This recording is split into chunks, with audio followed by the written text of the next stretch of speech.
Hello YouTube, this is Judson Game 44 and everything. So today I want to talk about activison with the SpongeBob game Hero Pants.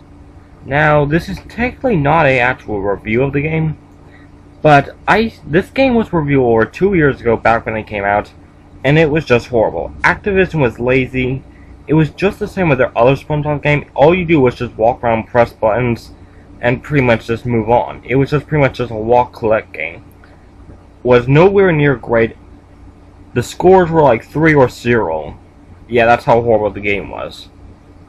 And Activision honestly has great potential. While I was waiting for both the game and the movie to come out, I was thinking what the game could possibly be. And I was honestly imagining what happened if Heavy Iron got it. But let's talk about Activision if they did take time into it.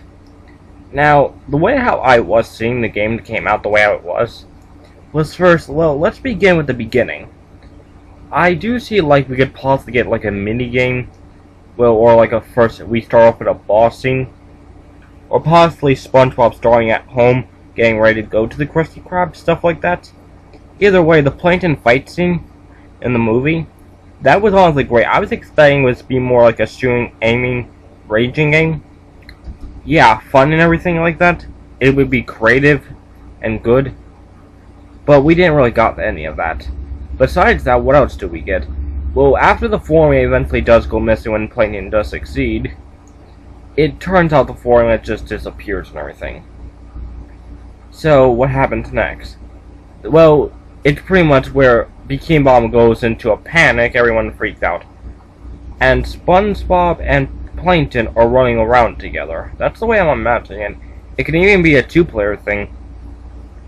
And during this time, actually, both of them are pretty much wandering around Bikini Bottom, while there's tons of people going crazy, and if you can find a Krabby Patty, you could possibly make them go not crazy. It's possible you could fight them or something, and find the other people, Gary, Patrick, try to get them on their side. So, what exactly happens? Well, during around this time, you could possibly imagine it's going crazy, every character's running around, and it's more like hiding and fighting boss type thing. You have to eventually gain to find away safety. Eventually you go to the place or do tasks for people, but eventually you go to the place where Plankton takes us to build the time machine and everything, or hide. At the hot dog shop. Yeah, I don't technically remember what it was. But anyway, besides that, you pretty much would have to eventually go back to Bikini Bottom to actually just get all the parts and everything. And then eventually getting Karen. Once you do that, you could possibly go through a few types of mini-games, or short levels and everything. So, what happens next? Well, after all that, I really have no idea, like, possibly you go 10,000 years in the future, you go 500 years in the past, and 800, that. It's all stuff like that, like 3 or 2.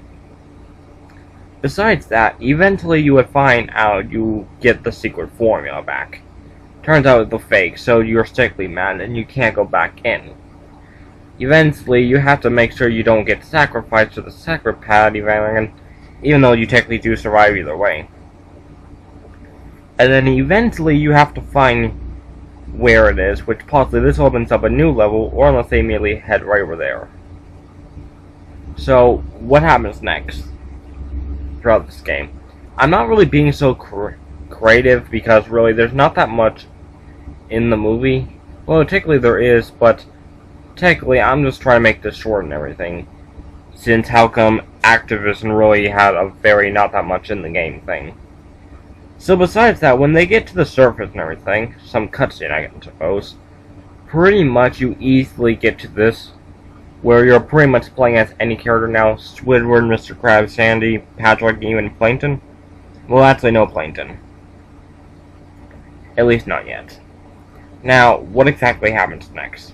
You can imagine you are pretty much going for a level where there's tons of people just laying around. It's like a maze and you have to find a way to get out of it.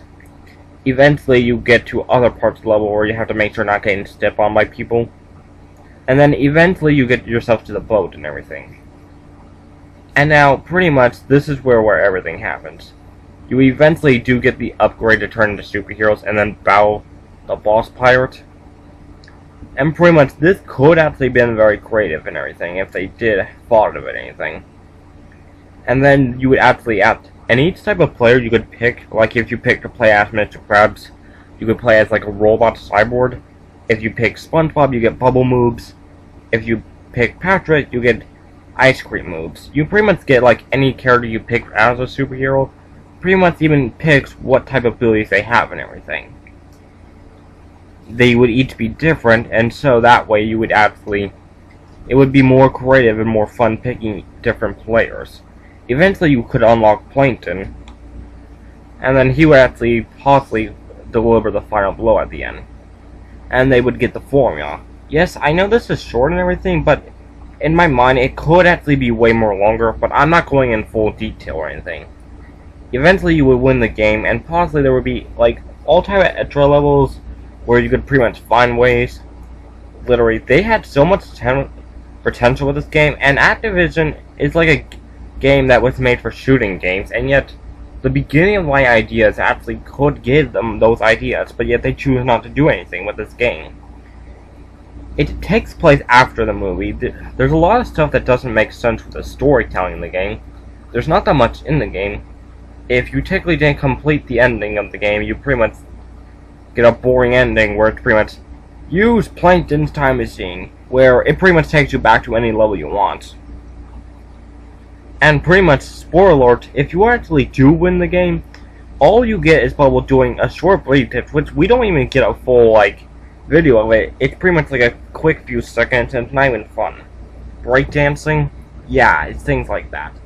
This game was honestly really half-assed. Activision really did not care about kids making a fun game. They just wanted to pretty much scam kids. In this game, let's face it, if they're not going to do kids games, they should not be doing kids games at all. Do Call of Duty, do all those types of games you want. Do Skylanders games. But don't do games that are kids games if you're not going to take any real time with them and actually make them great. This game, SpongeBob Hero Pants, would have been so much better if they technically gave it the license to make the game to Heavy Iron Studios, who made Battle Bikini Bottom, the first SpongeBob movie game, and Truth or Swear. Those three games all turned out to be great. The third game actually turned out to be better than the actual special, a lot of people say, which I agree. So besides all that, if you like this game, Activision Game Company, that's fine and everything, that's your opinion. But you have to admit, the games that they made for SpongeBob, both Hero Pants and Robotic Revenge, let me tell you something, those games were horrible, and if you actually buy those games, trust me, you are going to regret it. And you just want your money back. Because these games only can take a few short hours to do and everything. But I won't really discuss about this much about the game and everything. I'll pretty much just let you up decide what you think about the game. Besides that, this is all Judson Game 44 signing out. Until then, I'll see you all later. Bye!